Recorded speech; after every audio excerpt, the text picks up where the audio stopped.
ब्रह्म क्या है, जीव क्या है और माया क्या है। जब हम ब्रह्म के बारे में चर्चा करते हैं और जब हम जीव के बारे में चर्चा करते हैं और जब हम माया के बारे में चर्चा करते हैं तो ये चर्चा बड़ी विस्तार हो जाती है। लेकिन ब्रह्म क्या है, इसको समझने के लिए बहुत साधारण दर्शन है हमारी भागवत। और भागवत के मूल भागवत के 4 श्लोक, जिनसे 18 श्लोक बने हैं।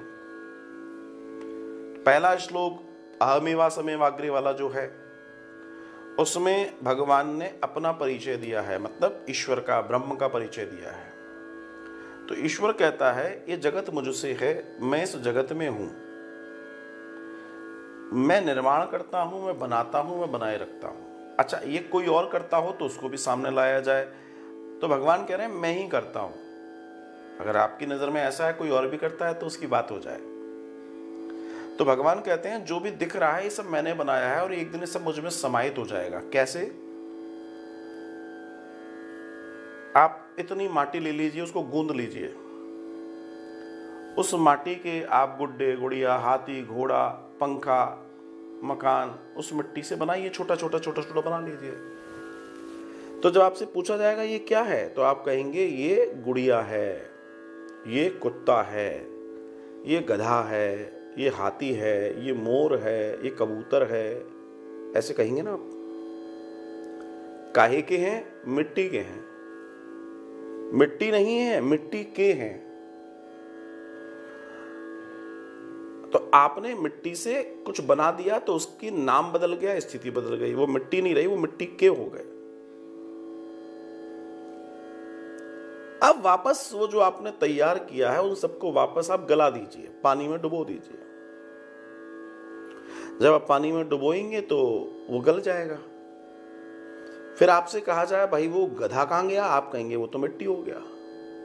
आप कहेंगे मोर कहां गया, आप कहेंगे वो भी मिट्टी हो गया। मतलब वो सारी आकृतियां वापस मिट्टी हो जाने वाली हैं। तो मिट्टी से बनी और मिट्टी में मिल गई। भगवान यही कह रहे हैं, ब्रह्म यही बताना चाहता है कि सब कुछ मुझसे निर्मित है और सब कुछ मुझ में मिल जाएगा, बचेगा कुछ नहीं। जो भी कुछ है वो यही सत्य है। ब्रह्म की चर्चा मतलब जो कर रहा है वही कर रहा है, उसके अलावा कोई नहीं कर रहा, वही करता है, वही पूर्ण है, वही कारक है। लेकिन दूसरी बात आपने कही जीव क्या है, और तीसरी बात आपने पूछी माया क्या है।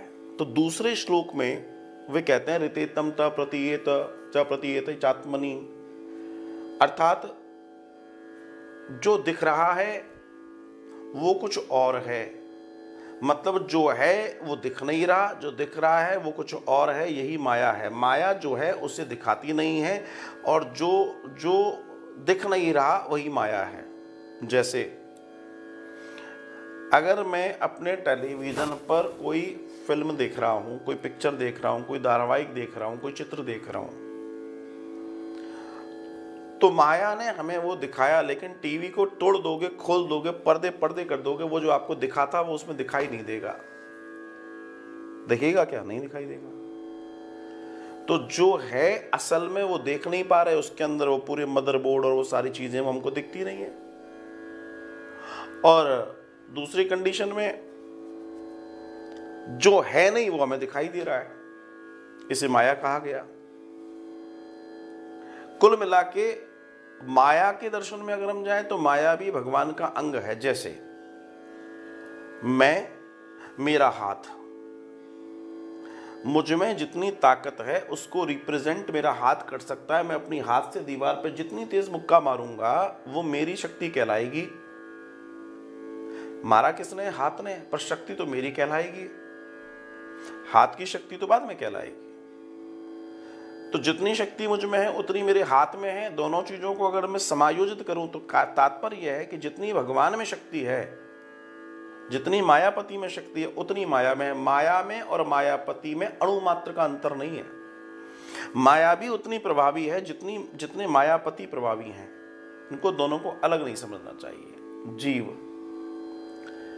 भगवान कहते हैं तृतीय श्लोक में, और वो बताते हैं कि 5 भूत पृथ्वी जल वायु आकाश अग्नि, भगवान कह रहे हैं ये मुझ में भी समाहित है और मैं इसमें भी हूं। तो भगवान ने कैसे बताया? तो जीव बनता कैसे है? जीव इन पांचभूतों से बनता है ना, हम और आप इसी पांचभूत से बने हुए हैं। तो इस पांचभूत का दर्शन भगवान कह रहे हैं। तो भगवान हमारे अंदर भी है आत्मा के रूप में और बाहर भी है परमात्मा के रूप में। तो ओवरऑल अगर देखा जाए तो जीव भी उसी का है, उसी से निकला है।